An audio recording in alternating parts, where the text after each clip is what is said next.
I wanted also to bring it home to St. Louis, because one of the things that I loved about, the things that all the people in your movement are doing together is lifting up other people that are struggling and trying to get small businesses, trying to, you have a farmer's market, you're giving back into your communities there. And that's what it's all about. And I think that's one of the major problems that we're confronted with, because at the same time, you have groups of people who, and some of these are people in government and who claim that they detest the idea that Black people are on welfare and sucking and from resources. But the fact is, there's a determination has been made a long time ago that Black people should be maintaining a state of dependency. And our objective is to end that dependency and to create a capacity for our people, our community, to feed, clothe, and house itself. And so we built these institutions. Right now, we're in the process of building a women's health center. We have training doulas, which is extraordinarily important in St. Louis, where you have a situation where enough Black babies die in the first year of life to fill 14 kindergarten classes. That's every year. And where they've erased, destroyed African communities, we are rebuilding communities. We're building basketball courts, not the local government here, but we are doing that. And that's the thing that's a real problem, because everything that we have to do, creating health centers for women, creating the market that just mentioned. They love to talk about the St. Louis and the Black community being some kind of food desert. Well, we say it's a power desert. That's the real problem. If you have power, we can feed, clothe, house ourselves. And we've been dealing with creating farmers markets, and that also creates jobs, and that allows money to circulate inside the community, and which offers all kinds of opportunities for people that otherwise they wouldn't have. And artisan community as well. Yeah. Mm-hmm. Yeah. And so that, that's part of what it is that we have been about and what we do. And so this insulting, this racist attack by the liberal anti-racist Biden government and the liberal anti-racist Democratic Party. I mean, it's the most offensive kind of trope that you can imagine, that somehow Black people are not smart enough to know that we are oppressed. And we're not smart enough to know that 1 out of every 8 human beings on the planet Earth who's in prison is a Black person in this country.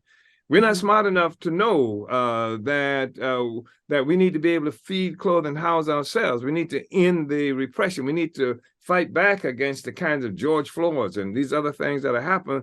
We're not smart enough to say, hey, let's force the United States to show its real hand. Let's go before the United Nations, a legal, nonviolent act. Let's take petitions, go before the United Nations, and charging the United States with violating this United Nations Convention on the Prevention and Punishment of Crime of Genocide. What's illegal about that? We say we run candidates. They charge us with running candidates in 2017 and 2019 for city election. We did.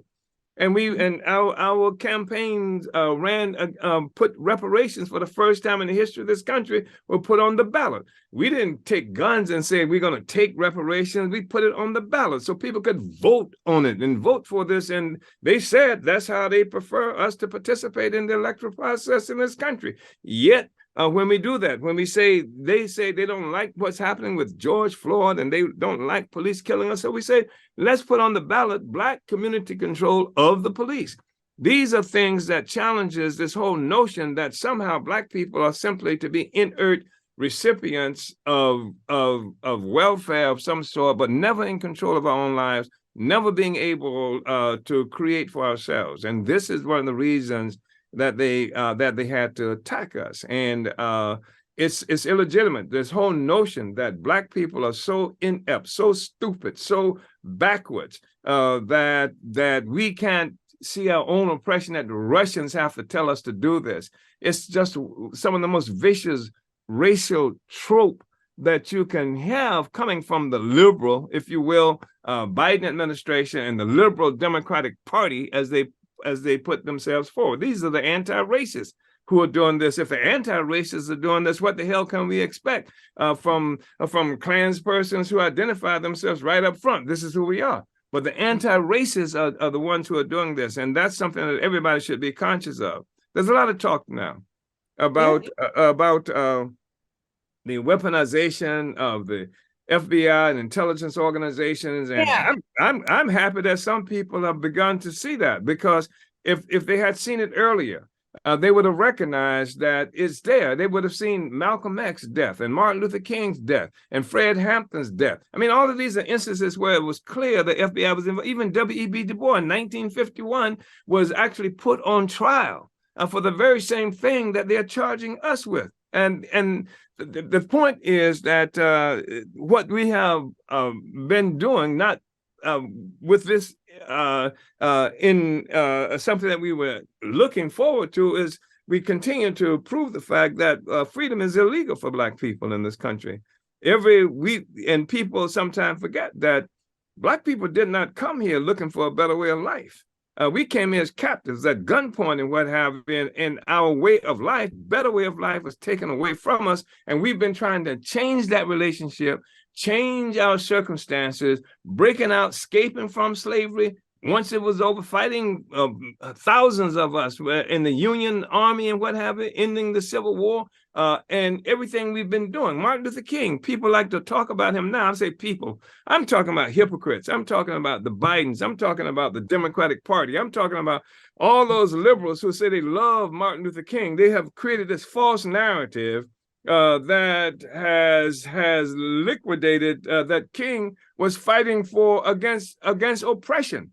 And he wasn't just somebody who was running around saying, be peaceful and love everybody, let's get on. He was fighting against oppression. He just said that the United States was the most how did he characterize it? The greatest purveyor of violence on earth.